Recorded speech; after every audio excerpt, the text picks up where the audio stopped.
Some eggs in the bowl. We're gonna whisk them up. I'm gonna add a little sugar to here, a little brown sugar, just to add a little caramelly taste to that. Milk, a little cinnamon, a little nutmeg, and some ginger, ground ginger. And you want to add this just a little at a time and whisk it, because sometimes what will happen is the spices will clump up.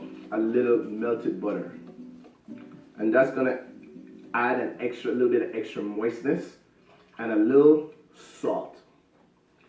Now people say, salt is a great flavor enhancer. So even in baking, you want to add just a little bit of salt to that as well. So the sauce is ready for the bread pudding, and we're going to add our bread. And what I have here is challah bread. And you can use brioche, any type of heavy egg-based bread, but pretty much any bread that you have, especially day-old bread, is good. And what you just want to do, just dice it up about an inch or so. The older the bread, I guess, gets you a little more flavor, and it also helps to absorb the custard and not break down too easily. So what I'm going to add here is some apples, and I have this sitting in a bowl with a little bit of orange juice, and that's just so that the apples don't turn brown. Some raisins that was soaking in rum. And the reason I'm soaking the raisins in the rum is to sort of rehydrate them, so that when the bread pudding is cooked, they're not dry, they're nice and plump and soft. And it's not just any dark rum, this is rum from the Caribbean. So we're mixing everything together, and we just want to make sure that there's the raisins and the apple, so they get dispersed throughout the mixture. We have our baking dish right here, and I have a little pat of butter, and we're just gonna rub the butter around in the dish. Okay, that's just to make sure when you cut out, there's not a whole lot of stuff left in the bottom of the bowl for you to clean up later. All right, good. So we're just gonna pour this in. Put this in a 350-degree oven for about 45 minutes or an hour. And we're gonna know that it's ready when we stick either a knife or a skewer, and it comes out nice and clean. You just take it out and cool it down, and the bread pudding is gonna be ready to get drizzled with the what? The coconut custard sauce. Coconut milk is already on the stove, and it's getting a little warm through.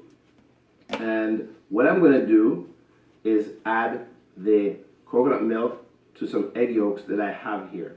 And we're gonna add the milk and sort of stir just a little bit at a time. So what we're basically doing right now is getting the egg yolks accustomed to the temperature of the coconut milk.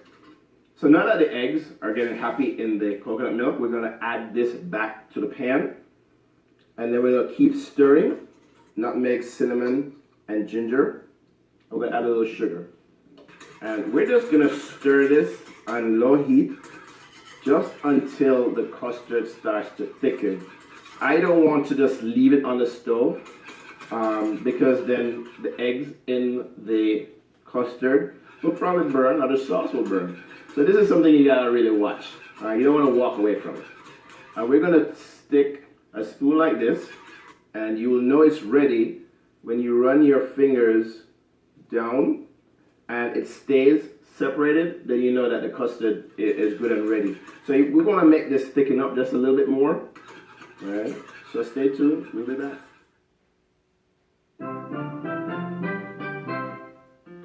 So we're celebrating some of the foods from Barbados, and I brought in, a few little twists here and there. This is actually flying fish from Barbados. I'm excited, I want to try it. And we're pairing that with kuku. And kuku is basically cornmeal that's been cooked with okra, a little coconut milk, stirred till nice and smooth, a kale and mango blueberry salad. So really, I'm like skeptical about the Don't be kale. skeptical about So I that. have a feeling that you're gonna change my mind. All right. But let's see. Should I try I think you should just try everything on one bite, especially the fish and the kuku together with the escabeche. everything in one bite? Okay. This is not what I was expecting.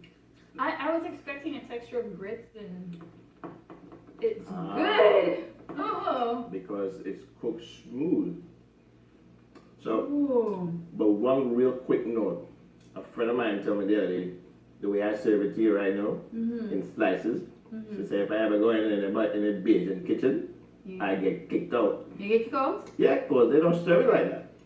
Yeah, but It's a little more loose. It's a nice, interesting take on it. Yes. So the fish, right? Yes. You're right.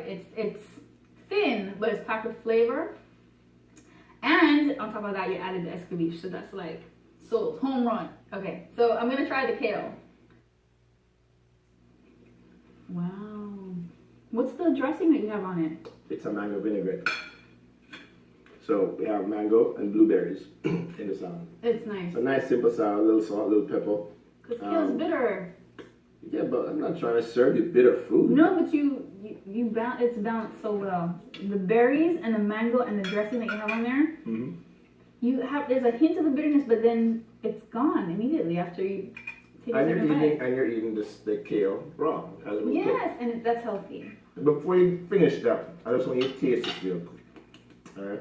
So it is rum raisin bread pudding, and we have Fuji apple mixed into it. Okay, what's the sauce? Alright, it is a coconut custard sauce. Dig in. I love it. Mm-hmm.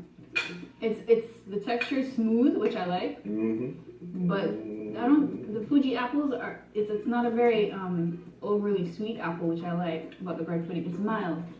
It's not too sweet, but the sauce really complements it nicely. Nice sweetness. It's beautiful, beautiful. Salud.